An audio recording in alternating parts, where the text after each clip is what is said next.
Hello नमस्कार, welcome to inculcate learning. तो आज हम बात करेंगे लैंग्वेज अक्रॉस करिकुलम, जो कि बीएड में एक पेपर है।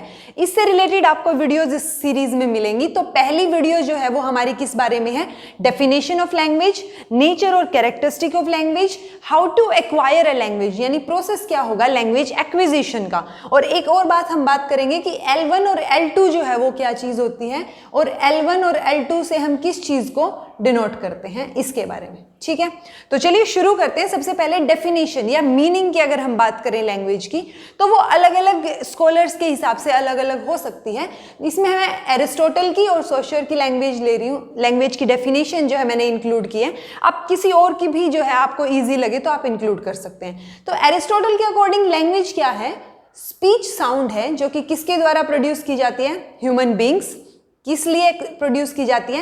एक्सप्रेस करने के लिए। अब आप एक्सप्रेस कर रहे हैं तो किस किस चीज को एक्सप्रेस कर सकते हैं? आइडियाज को, इमोशंस को, थॉट्स को, डिजायर्स को और फीलिंग्स को। तो बेसिकली लैंग्वेज जो है वो स्पीच साउंड होगी जो कि ह्यूमन बींग्स प्रोड्यूस करते हैं अपने आइडियाज या अपने थॉट्स, फीलिंग्स, इमोशंस, इनको एक्सप्रेस करने के लिए। तो ये डेफिनेशन हो गई एरिस्टोटल के अकॉर्डिंग। उसके बाद अगर हम दूसरी डेफिनेशन की बात करें सोशर के according, so language is an arbitrary system, arbitrary system of science constituted by signifier and signified. तो बेसिकली ये एक आर्बिट्रेरी सिस्टम होता है, यानी कि आर्बिट्रेरी यानी रैंडम भी है लेकिन सिस्टम भी है, क्योंकि अपने आप में एक कंप्लीट जो है वो सिस्टम है बट स्टिल रैंडमनेस है उसमें। और सिस्टम किस चीज का है? वो साइंस का। ठीक है, तो ये डेफिनेशन दूसरी डेफिनेशन हो गई। अब हम बात करते हैं नेचर की या फिर कैरेक्टरिस्टिक्स क्या होंगी लैंग्वेज की, जिसमें सबसे पहला आता है आर्बिट्रेरीनेस। आर्बिट्रेरीनेस अगेन रैंडमनेस होती है, यानी कि अगर मैं इंग्लिश में लिख रही हूं वुमन, हिंदी में लिख रही हूं महिला, उर्दू में लिख रहे हैं औरत, तो ये तीन जो है अलग अलग लैंग्वेज में, फ्रेंच में कोई और चीज कोई और बोला जाएगा, तो इनकी ये जो वर्ड्स हैं इनके पीछे कोई पर्टिकुलर लॉजिक या रीजन नहीं है कि वुमेन ही क्यों बोला जाता है। ठीक है, लेकिन जब से बोला जाने लग गया तो वही चीज जो है फिर एक बार जो रैंडमनेस आई, एक बार जब बोला गया उसके बाद वो चीज रिपीटेडली जो है बोली जाने लगी। तो ये जो आर्बिट्रेरीनेस है ये क्या है? कैरेक्टरिस्टिक है लैंग्वेज की। उसके बाद हम बात करते हैं कि ये सोशल है, जो दूसरी कैरेक्टरिस्टिक है।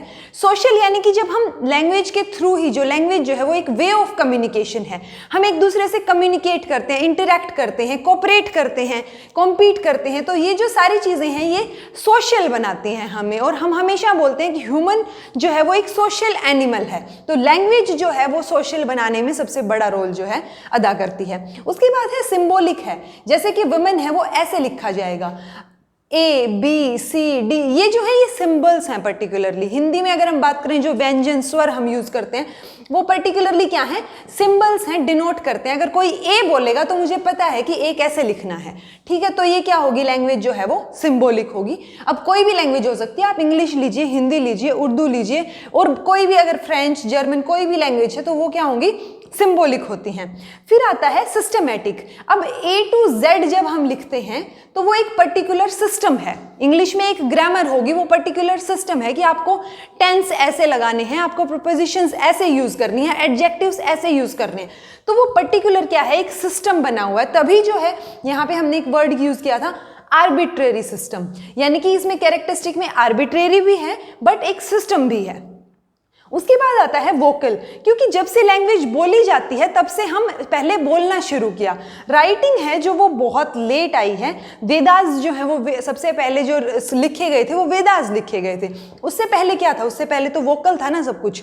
तो इसकी एक कैरेक्टरिस्टिक क्या होती है कि ये सबसे पहले वोकल होती है लैंग्वेज जो होती है। उसके बाद है नॉन इंस्टिंक्टिव एंड कन्वेंशनल, क्योंकि change, die, grow and expand, ये वर्ड हमें याद रखने हैं, क्योंकि लैंग्वेज जो है वो एक इवोल्यूशन का प्रोसेस है। ऐसा नहीं है कि एक दिन जो है सब लोगों ने डिसाइड किया ग्रुप में बैठ के कि एक लैंग्वेज बनाते हैं और बन गई, नहीं। तो ये क्या है? कन्वेंशनल है, क्योंकि ये कहीं पे पहले शुरू में जो है वो रिटन नहीं थी। कन्वेंशनल क्या होता है? जो ट्रेडिशनली एक बार चला आ रहा है, कन्वेंशन से, बाय कन्वेंशन। ठीक है, तो चेंज जो है वो इसमें होता है क्योंकि इवोल्यूशन हुआ है लैंग्वेज का कंप्लीट। तो चेंज होती है, डाई होती है, ग्रो और एक्सपेंड। चेंज होगी, ग्रो होना शुरू करेगी धीरे धीरे, अपने पूरे लेवल में आएगी, एक्सपेंड होके अपनी लास्ट कंप्लीट फॉर्म में आएगी और उसके बाद जो है वो डाई होगी। डाई का मतलब ये नहीं कि वो लैंग्वेज वहाँ पे ख़त्म हो जाती है या एक्सटिंक्ट हो जाती है। डाई का मतलब जैसे अगर आपने सुना हो तो हम बोल देते हैं लैटिन जो है वो एक डेड लैंग्वेज है। तो जब हम बोल रहे हैं कि लैटिन डेड लैंग्वेज है तो उसका मतलब ये नहीं है कि लैटिन लैंग्वेज जो है वो एक्सटिंक्ट हो गई है या अब है नहीं, उसको बोला नहीं जाता।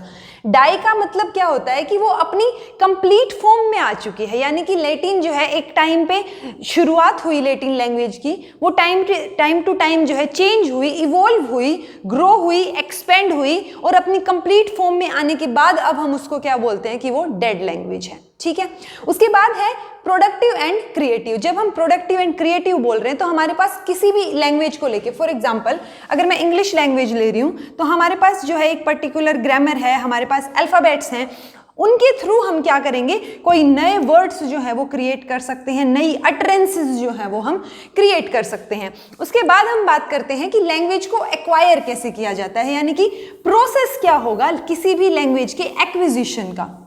तो जब हम लैंग्वेज एक्विजिशन की बात करते हैं तो हम दो जो है सिंबल्स यूज करते हैं, L1 एंड L2। L1 जो है वो फर्स्ट लैंग्वेज के लिए यूज किया जाता है, यानी कि जो आपकी नेटिव लैंग्वेज होगी, जो आप होम लैंग्वेज, जिसके ऊपर हम एक अलग से वीडियो भी बनाएंगे, तो उसको हम क्या बोल देते हैं, होम लैंग्वेज या फिर फर्स्ट लैंग्वेज, और भी बहुत सारे नाम इसके हम बोल देते हैं। ठीक है, L1 जो है वो फर्स्ट लैंग्वेज के लिए होगा, L2 जो है वो सेकेंड लैंग्वेज के लिए होगा। ठीक है, तो L2 जो है वो सेकेंड लैंग्वेज होगी हमारी, जो हमें लर्न करनी पड़ेगी। बेसिकली हम बोल सकते हैं कि L1 जो है वो हमारी नेटिव लैंग्वेज होगी और L2 जो है वो हमें लर्न करनी पड़ेगी। L1 की अगर हम बात करें तो वो सबकॉन्शियसली आएगी हम में,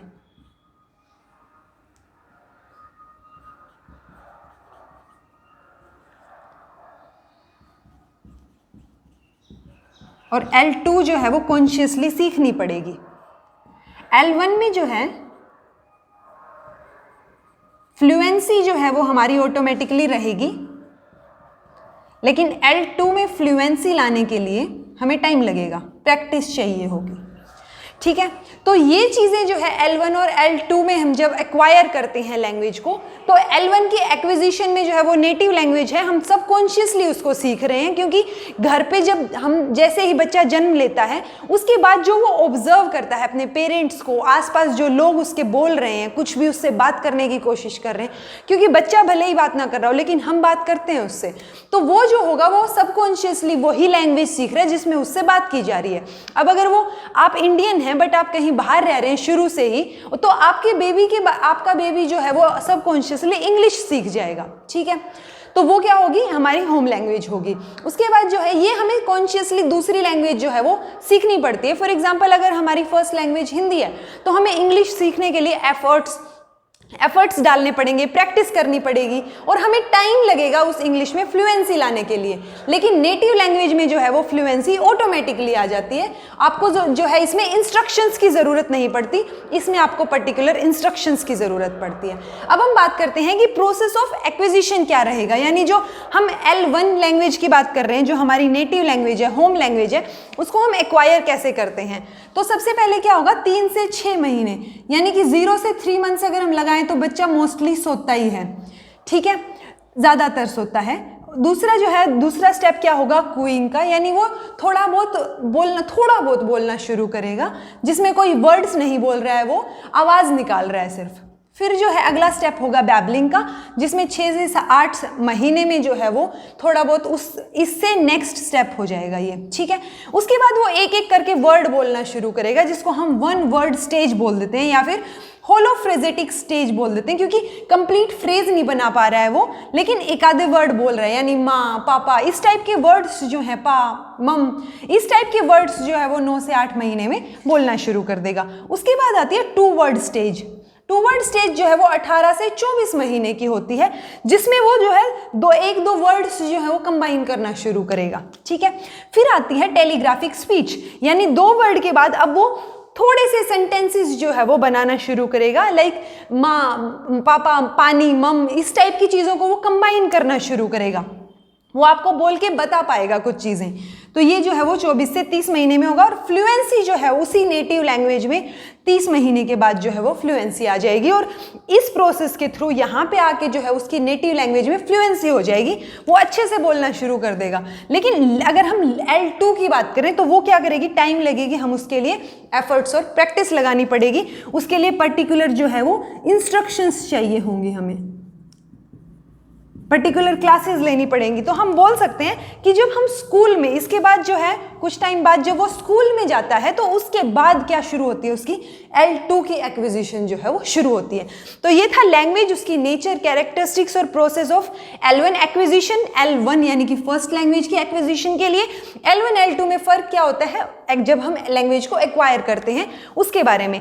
अगर आपको ये वीडियो इन्फॉर्मेटिव लगा हो तो लाइक कीजिए, शेयर कीजिए और सब्सक्राइब कीजिए इनकलकेट लर्निंग को। Thank you so much for watching.